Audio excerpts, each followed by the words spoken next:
Hey friends, Jen here. Today we are talking about Bible translations.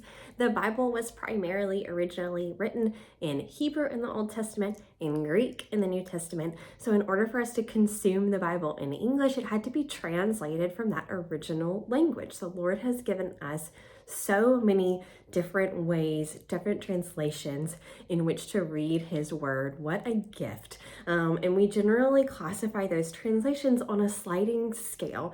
Where they fall on that sliding scale is determined by the methodology that the translators used when they took the original text and then turned it into the English translation that we have today. So on one end of the scale, we have word for word. So what these translators were trying to do was preserve as much of the original sentence structure and number of words used in the translation to bring that Hebrew and that Greek into our modern English language. So what the end result there is sometimes these translations on the word for word scale can be a little bit more difficult to read. It's not as conversational. It doesn't translate as well into our modern form of English, the way that we speak now. So it can be a little bit difficult to understand.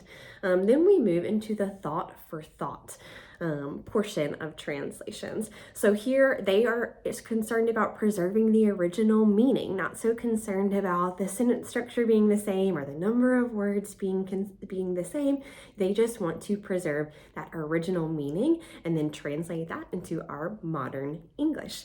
So those are a little bit easier to understand than those word for word translations. And then we move into paraphrase. So the ultimate example of a paraphrase translation is the Message. The Message is actually not intended to be a formal translation. What Eugene Peterson did is he just basically paraphrased translations of the Bible. His goal was just to make the Bible easier to understand for people that had trouble understanding, so to reach more people for the gospel.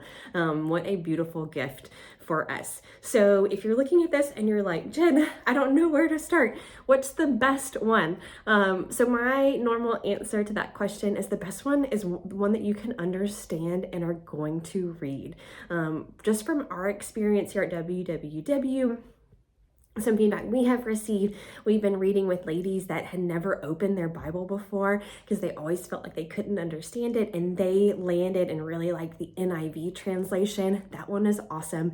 It kind of falls squarely in that thought for thought in the middle of that spectrum. I learned on the New Living Translation. That falls a little bit more on the paraphrase side. My favorite translation currently is Holman Christian Standard. It's a little bit in between that word for word and thought for thought on the scale. And I think it's a little bit easier to understand than like ESV. But ESV is another great one. I would say that's probably my favorite on the word for word side. But again, don't overthink it. Pick one that you understand. The Bible is the living word. The Lord meets us through that. He talks to us through that.